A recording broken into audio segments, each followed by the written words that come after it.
So we are going to be talking about policies and procedures. Super fun for a Friday evening, right? 5 o'clock on a Friday. We should have had like drinks with our policies and procedures live video. Did the policies and procedures and printed it off so that I would have it right here in front of me. In case people had questions about specific sections, I would be able to just flip to it quickly and check it out. So let me plug in my phone. There we go.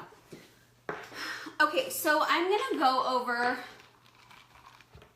the few key changes that I can think of off the top of my head to talk about first, and then you guys can ask questions.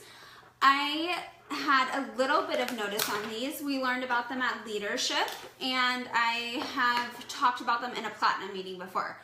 So I've had some time to kind of beat it up and think of different scenarios and ask questions, but I am no means a PNP pro yet. I'm still finding myself referring back to this quite often to just understand it all, but there's nothing that's super hard. So yes, where's Vanessa Blue? She is really like the PNP pro. She reads it and knows it. So if I have questions, I just go to Vanessa. And hopefully I'm sure she'll be a great resource on our team page when we're trying to figure this out. But there's some really exciting stuff in here. So I am going to start with the biggest change that we have, and that is in section, sorry, let me find it.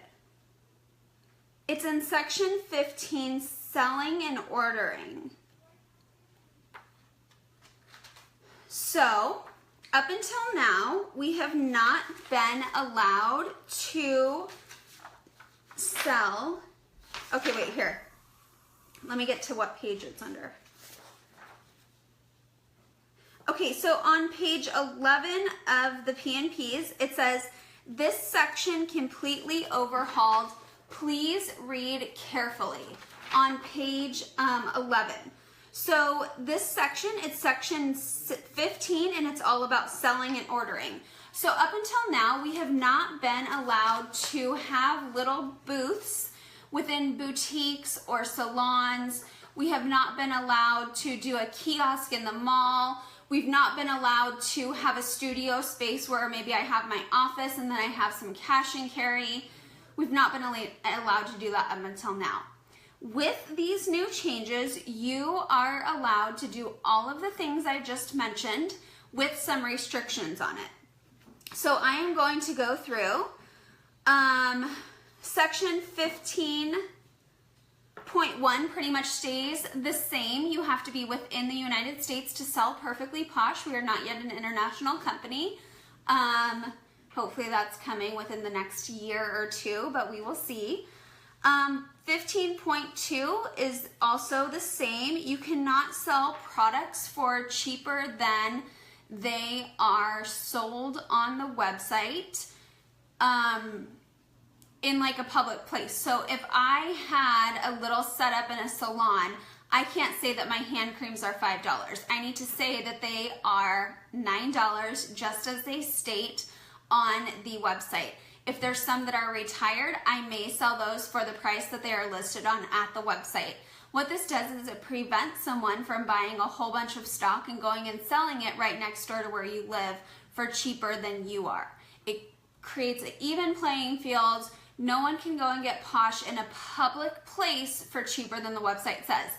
If you want to offer deals on your VIP page or anything like that, that's still totally fine. It's a closed space where you're not competing with other consultants. So 15.3, I believe still kind of, 15.3 I would read through.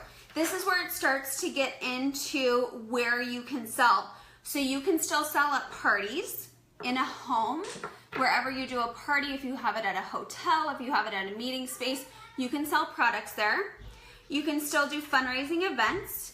You can still keep cash and carry in your home and have people come over to shop your cash and carry if you have a little pop-up store that you set up once a month on a Saturday morning and your friends know that you always have it every Saturday morning and they can come stop by and shop, that's totally fine. That stays the same.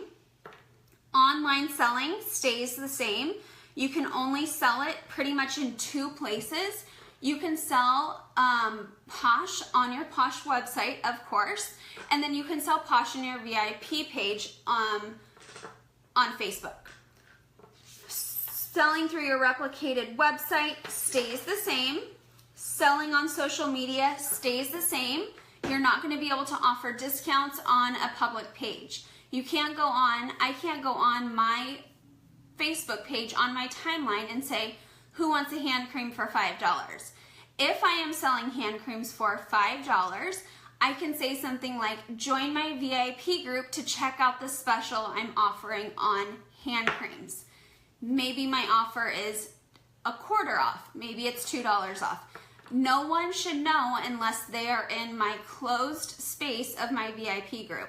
I also can't say place an order and receive free shipping. If I want to do that, I can do that in my VIP group. So that all stays the same. Okay, mixed use spaces. So this is where it gets fun. This is something that is different.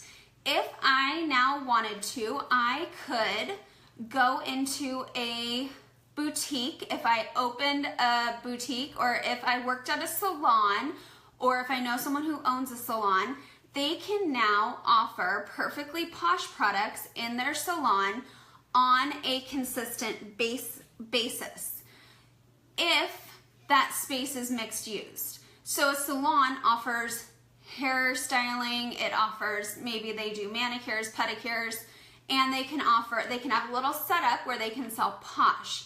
I cannot go out and open a store that's Katie's Posh store. It cannot be just Posh.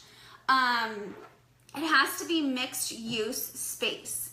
You also, if you are selling in a mixed use space, if I have a salon spot that I know the girls are gonna love Posh, they're gonna wanna do a little setup, they can't have more than $2,000 worth of inventory out at a time, because we don't want it to look like someone just has all this Posh piled in here. We don't want people bonus buying. We want them to use this as a method to grow their business, not to stock up on events, not to bonus buy, not to bump their PV, not to earn an incentive. This is about growing your business.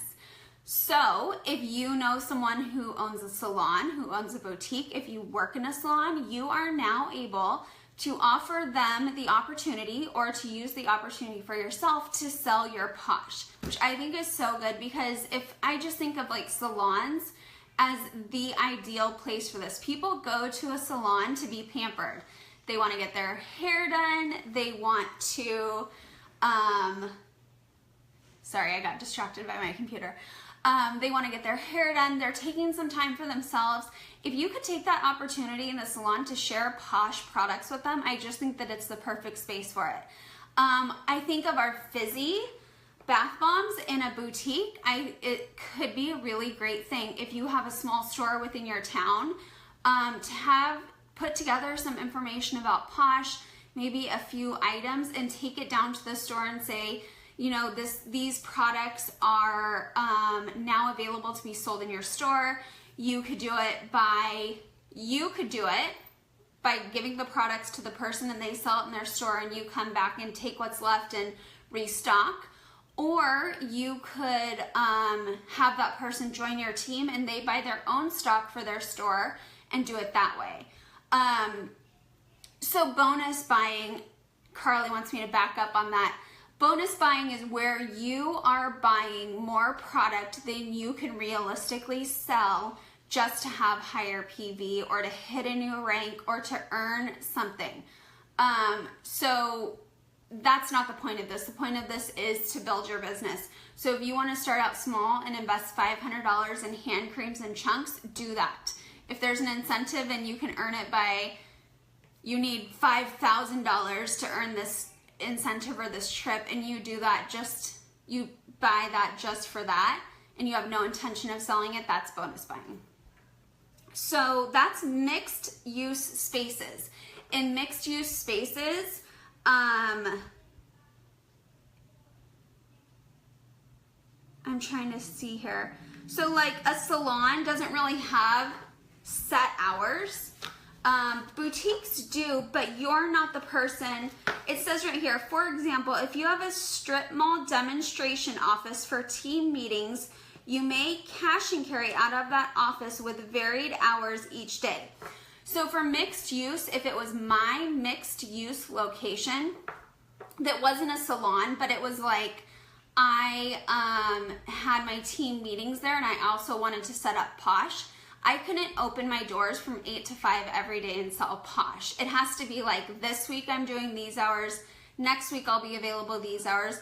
And that's really to prevent someone from creating a monopoly, because in a small town, if someone goes out and buys a business space and can sell Posh 8 hours a day, 7 days a week out of this business, it could pull customers away from their consultant, and we don't want to do this. This is about creating opportunity for those who want to take it and really building brand awareness. In my mind, I think that this is huge for the brand to be able to offer it in different places. So the next one, E.2 on page 13, is kiosks or booth rentals. So I'm going to go over this and try and keep it as simple as I can. You can rent a kiosk in the mall and sell Posh out of it. You can only have a contract to sell Posh for 2 out of 3 months in a quarter. So the year starts in January. January, February, March is the first quarter of the year. If I wanted to sell Posh at a kiosk, I can pick 2 of those months and sell Posh. I cannot do all 3. And this is going to prevent someone from taking a kiosk space and having it forever, or having it for the whole year, or having it for a whole season. They want it to be fair so that if there's multiple consultants in a town, if there are 2 who want to do a kiosk, one of them can only have it for 2 months, and then the other one can come and have it for 2 months, and it would technically go back and forth if that's how those consultants wanted to do it. But even if the other consultant doesn't want the space, you cannot have a contract to have that kiosk for more than 2 months out of every quarter. So you could do it January, February, you can't do it March, then the next quarter is April, May, and June. You can do it May and June. Yes, you can do it 2 months on, 1 month off, 2 months on, 1 month off. So as we're heading into the holiday season, maybe you want to do it November and December. You can do that, you just can't do October, November, December. You could do November, December, January, February, because those are 2 different quarters. So you're doing 2 months in the 4th quarter, 2 months in the 1st quarter. So because those are different quarters. So you could do February, March, yeah. Yep. And this isn't really like something that I think that we're going to have to worry about. This is really for people who are doing it on a large scale. And there's a lot to think about when you think of a kiosk, because at first thought it's like, oh my gosh, this could be amazing.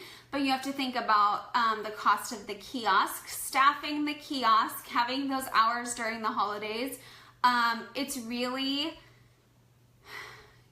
yes, you cannot tag team with another person. Like, so if Vanessa and I lived close to each other and we're on the same team, so her and I could not do a contract together for the whole year, and both of us be like, well, she worked it last month and I'm doing it this month. It can't be done like that. It's 1 per person. So that's a good point, Vanessa. Thank you.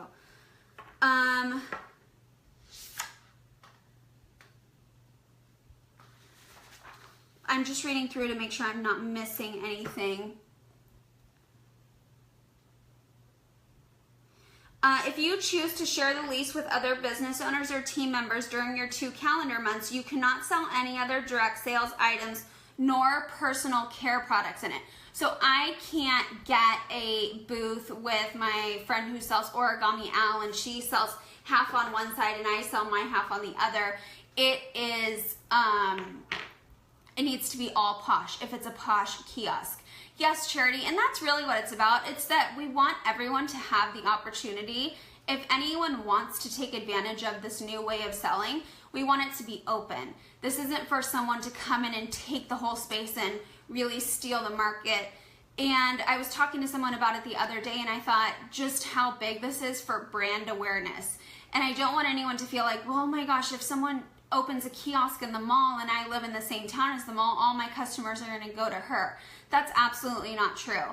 Your customers, if you've branded yourself well, if you're following up with them, if you're sharing about Posh consistently, and making them aware that you are Posh, you sell Posh, you're ready to help them with Posh, they might see the space in the mall and smell stuff and maybe buy a hand cream or talk to the person about Posh, but they're not going to go back to that person time and time again with Posh. They are going to come with you because the relationship in your business with this other person is more important than anything.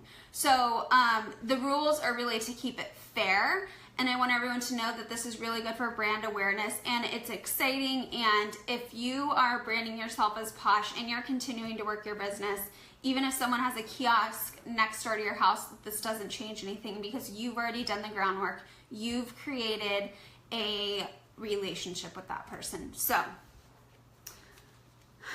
and I have to say that I have that at events all the time. I'll have people come into my booths and say, oh my gosh, I love Posh. My friend smells Posh or sells Posh. I just want to smell some of your products and look at them. Sometimes they'll buy a hand cream, they'll buy a mask, they'll buy one or two things, but most of the time they're like, I'm so excited that I got to smell this. I'm going to contact my friend to see if I can order from her. And I am all for that. I'm like, oh my gosh, follow up with your friend, tell her that you got to try all these products and go from there. Like, I am always supportive of people going back to their consultant that they know, because we all work so hard to create those relationships and build on our customers. So let me see.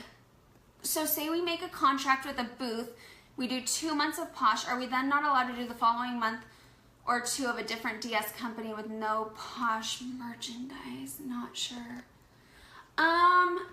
I am not sure on that. That is maybe something that we have to clarify. I would say that if you were doing a kiosk, the contract would have to be a Posh in like the Posh with your Posh business. So the mall is probably not going to let you flip-flop back and forth. And then if your name is on the contract for the second business, it's technically like you owning that space for 3 times. So it's probably not a good idea. It's kind of like working the gray area of it, so I can ask about it, but I think that they would say no, is my guess, but I can ask about it. So I will take note and ask about that. Let's see here. Events, fairs, and expos all pretty much stay the same. And something that came up when we were talking about this in our Platinum meeting was that some events allow multiple perfectly Posh consultants or consultants of any business to be at this event. And they asked if Posh could regulate that, and the answer is no, because it's way too much for the company to regulate.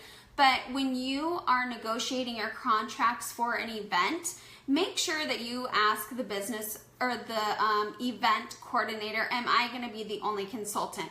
It's not bad if there's multiple consultants, but if that is something that you want to avoid, if you don't want to be at an event where there's multiple Posh consultants, make sure that you work that into your contract, and just know that you are, you have say in anything that you sign. So while Posh is not going to oversee that, if that's something that you want to prevent, make sure that you're working that into your contracts.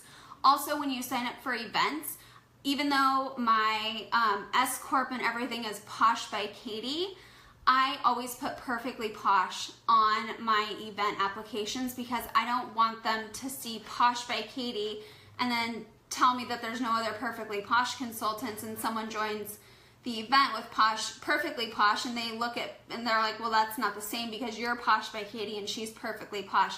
It's the same thing. So make sure that when you're signing up for events, they know that you are selling Perfectly Posh. The next part is E.4. Consignment spaces and boutiques. If you choose to offer product in spaces where others will sell it for you, here are some rules that must be followed. You cannot have someone working on selling your product permanently.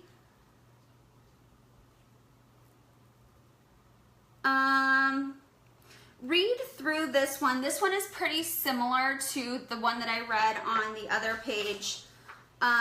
Mixed use spaces, consignment spaces, boutiques, and salons. Same thing, you can't have more than $2,000 in inventory out at a time. Your display must be able to stand alone the majority of the time.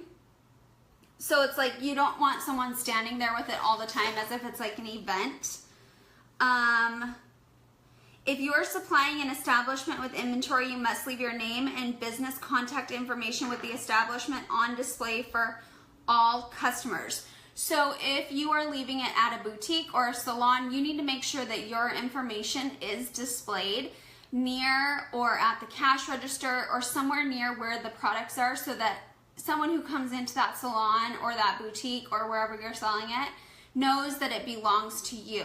That is so that we can ensure that it really is being sold by independent consultants and it's not going through other channels or anything like that. So there has to be a name attached to the display, whether it's at the cash register or it is at the display. Make sure that if you are doing that, if you're selling it at a salon or a boutique or anywhere like that, you're negotiating terms with the owner so that it's very clear of how much you're leaving there, how much you're expecting to get for those products, a time that you would come and pick it up. Make sure that you really have a good relationship with this person before you're trusting them with all of your inventory in their space.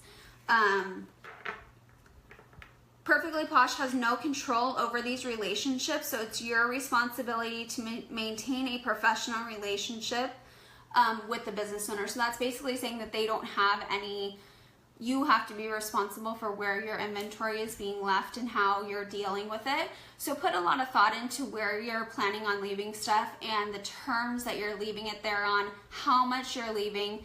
Make sure it's very clear with the owner, the prices and everything like that.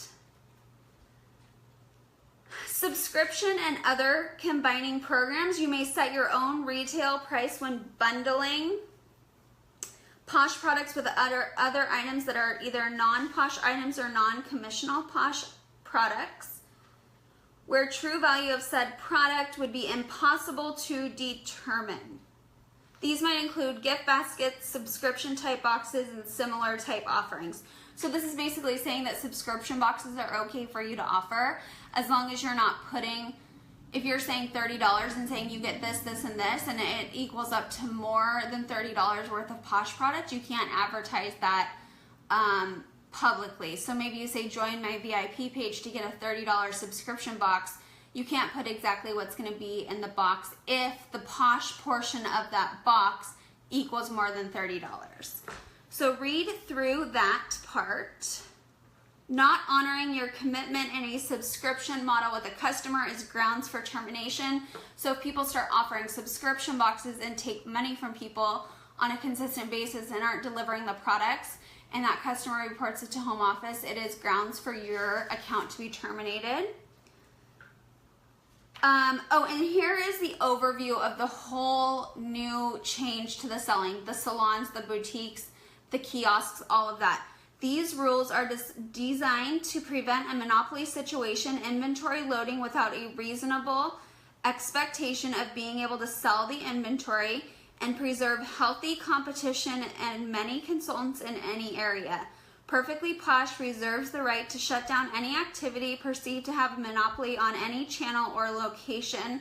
Perfectly Posh reserves the right to define what is a monopolistic practice.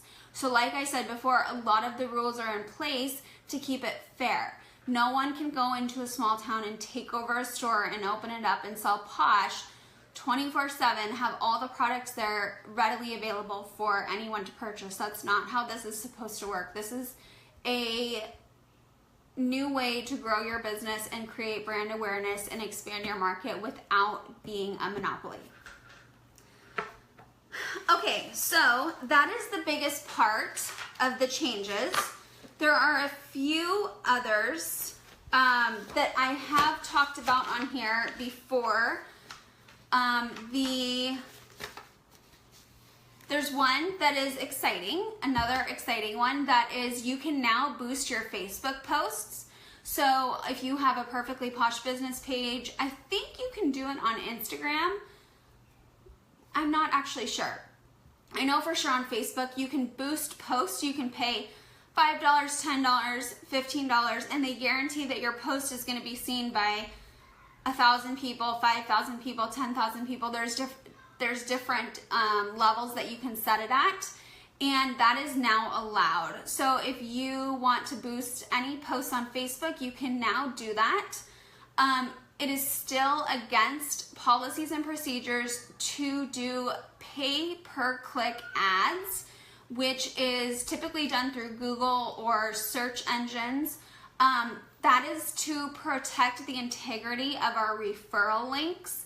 So we know that our referral links don't always work as we want them to, and when people do Google ads, it messes with it a lot more than we normally see. So with our new website, that may be something that they change, but right now they're kind of taking baby steps into it by allowing us to do Facebook boosts. So I actually did a few Facebook boosts before it was against policies and procedures, so I think around this time last year. And your posts will get seen by more people.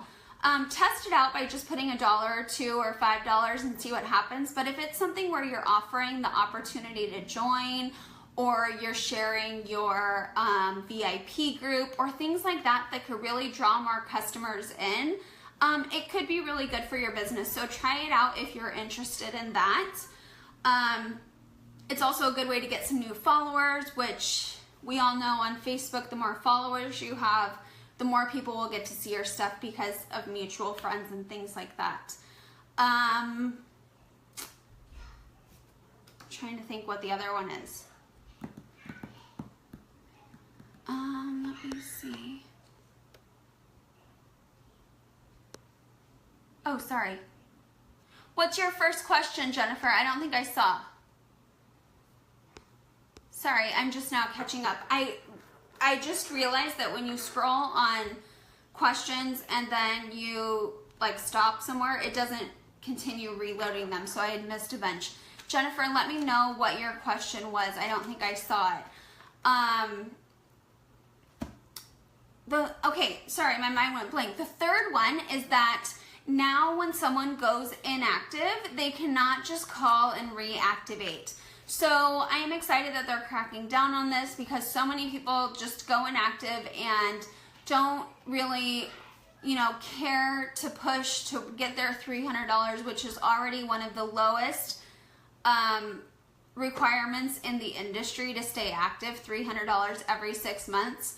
A lot of companies have monthly or quarterly quotas that people have to meet or else they are deactivated.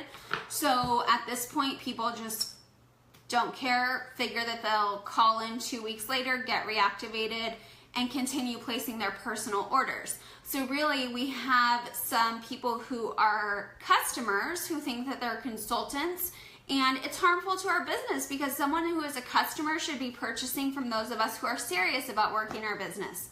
So from now on, if someone goes inactive, they lose their downline, which has always been the case, and they have to pay $49 if they want to reactivate.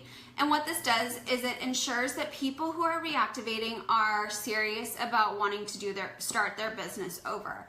And it takes time for Posh to reactivate their accounts. With a new website, it's going to be a different kind of process. So if someone is serious, $49 is not a big deal.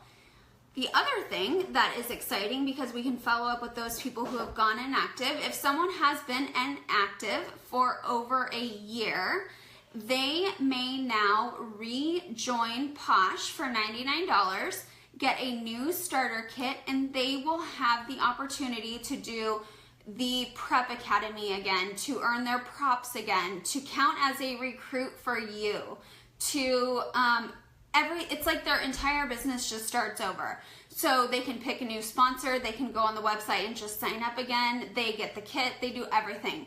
So if you have someone that, if you've been with Posh for over a year and you had someone who kind of joined with you in the beginning and has fallen off, but you think that they would be interested in starting now that we're having our new website, we have this great new catalog, we're going to be offering different things, fun things, there's lots to come this fall. You can reach out to them and offer them the opportunity to join again and start completely over. They have the opportunity to earn their props again, which earns them perks, free product. It is a win-win, and they count for a recruit for you. So that's exciting, and I think that that will be really good for us because we're going to have more people who are serious about working their business work their business. I think that that's it. Vanessa, did I miss anything? Carly, I saw that you were on. If you want to flip through this, you can. They highlighted a lot of the things that they changed. A lot of it is very, very basic. Be a good person. Don't buy more than you can sell. Keep it fair. Run a good business. Be nice. That kind of stuff. So the big changes were where you can sell Posh, how you can sell it, the ability to boost posts on Facebook, and the new fee to reactivate. So I think that that is it. And I am actually going to upload this video to my YouTube so that people can watch it over and over, because I feel like it's Friday night at 5:30 and there's only 18 of us on out of 1,400, so we're probably going to have a lot of questions in the next 2 days, probably. So if you guys have any more questions, post them below. I'll follow the questions on this video for the next few days if I can keep up with it, and then we will continue to talk about it in our group and think of new ways that we can all reach out to business owners that we know, visit salons, boutiques, lots of things in our areas to get Posh out there. Thank you. I am really loving it short. I was really nervous to cut it, and I'm glad that I did. It was a good change for me. So thank you, Trista. But other than that, I hope that you guys have a great Friday evening. We have a recruiting event on Sunday, and I'm going to do the August party people post starting tomorrow, so get all of your people into that event, which is on the Posh Perfection page. And I think that is it. So I hope everyone has a great night, and I'll talk to you guys soon.